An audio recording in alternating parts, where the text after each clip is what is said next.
کہ मैं वो वाहिद आदमी हूँ जिसने कभी न असम्बली की सीट, न कोई ओहदा, न उसकी कोई भीख मांगी है। न इस सिलसिले में कोई साबित कर सकता है कि मैं जनरल बाजवा साहब की खिदमत में हाजिर हुआ हूँ। ये साफ वाज़ेह कर दूँ इस बात को। फिर ऐसी बात है, इतना जिम्मेदार आदमी क्यों कर लेता है? फिर ठीक है, मजलिस में बातें हो जाती हैं, कुछ उन्होंने कहा होगा, कुछ इन्होंने कहा होगा, लेकिन अपने, मैं उनके लिए क्या नाम इस्तेमाल करूं, जरा आप लोग मेरे रहनुमाई कर लें।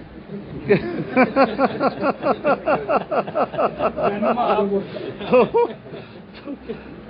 मुझे, मेरी शराफत मुझे उसका नाम नहीं तजवीज़ करने दे रही।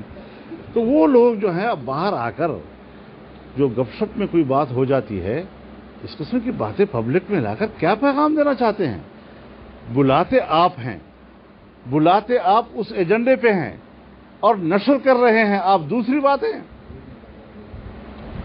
तो पर्दादारी रखो अपनी बात की, वरना पर्दादरी हो जाएगी। पर्दादरी में मसरूफ हो तुम लोग।